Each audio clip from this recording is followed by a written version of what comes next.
Google's Everyday Robots project is in full swing, and Daphne Leprince-Ringuet from ZDNet is here to talk to us about this. And Daphne, I understand that the robots they're trying to teach them to anticipate things versus being programmed. Is that right? Explain.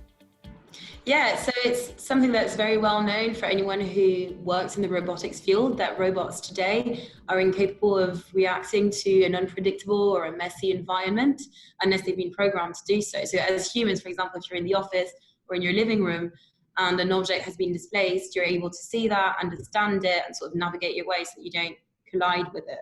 That's something that robots can't do unless they've been specifically coded or programmed for this event to happen. And that's sort of the problem that Google's Alphabet decided to tackle in the Everyday Robots project, which ultimate goal is to create robots that can assist humans with simple everyday tasks in their everyday environments with all the messiness and unpredictability that our everyday environments entail.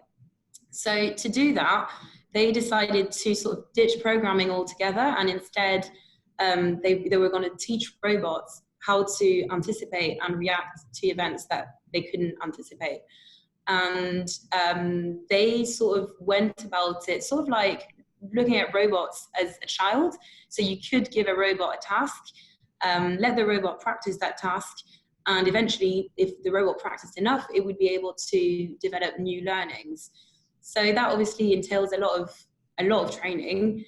And to make that possible, they decided to train robots in the cloud. So that was called cloud simulation training. And the concept behind that is to have sort of tens of thousands of robots training in the cloud using virtual data, so virtual robots in the cloud using virtual data, and then reintegrate all those learnings that they have learned in the cloud into real life robots who are then able to benefit from those learnings. So according to Google, this would allow for much faster training while using about 100 times less real-world data.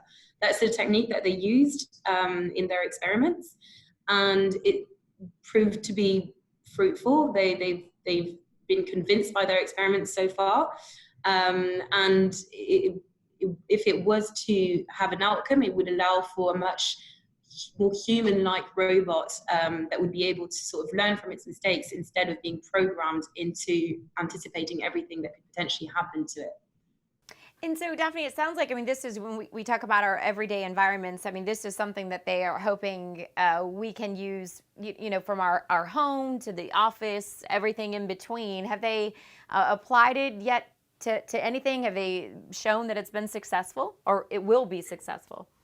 The technology is still quite far off from being a reality for us in the home and in the office. The reason that Google has been talking about the Everyday Robots project is because they have actually been experimenting with the technology. They decided to apply it to a team of robots in their office, and they decided that those robots were going to learn how to sort through the trash to avoid contamination. So contamination happens when we mistakenly put items of trash in the wrong recycling bin, for example. So they decided that their team of robots were going to sort through the trash every day so that they could reduce the amount of items that are binned in the wrong bins. So they used cloud simulation, as I said. They trained tens of thousands of virtual robots at night in the cloud, and then by day they reintegrated those learnings into the real life robots that were able to sort through trash cans or wrapping papers and stuff like that, and then reorganize trash. So what they've said is that over a few months this has been quite effective, and it's reduced contamination from 20% to 5%. Now, this has to be sort of taken with a pinch of salt. The lead of the project, Hans-Peter Bronmo, in a blog post, said that although it was quite effective for sorting trash, that doesn't mean that the technology can be applied to any task anytime soon. And actually, he's even said that the idea of making the technology mainstream might even be an impossible goal, so it's still very experimental. And then the team at Alphabet as well has been saying that although this was quite convincing as an experiment, the robots are still very slow. There was a report as well from Wired that showed that the technology is still faulty. So for example, robots sometimes refuse to move in the buildings because their sensors, when there was certain lighting, their sensors would hallucinate holes in the ground, so the robots just refuse to move. So it's just all goes towards showing that the technology is still very, very in its early stage, very immature, and it's nowhere near being deployed.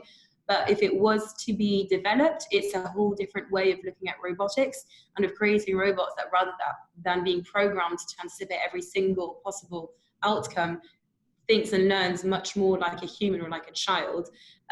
So it could have very interesting outcomes, but it's still quite far off from being a mainstream technology that we use in our houses and in our offices. It's truly fascinating, Daphne, and especially to think about there will be a day that we're working alongside robots that will be commonplace, I'm sure. So, all right, well, we appreciate this from you, Daphne. And if you want to learn more about Daphne's article, make sure you check out ZDNet. Thanks for watching.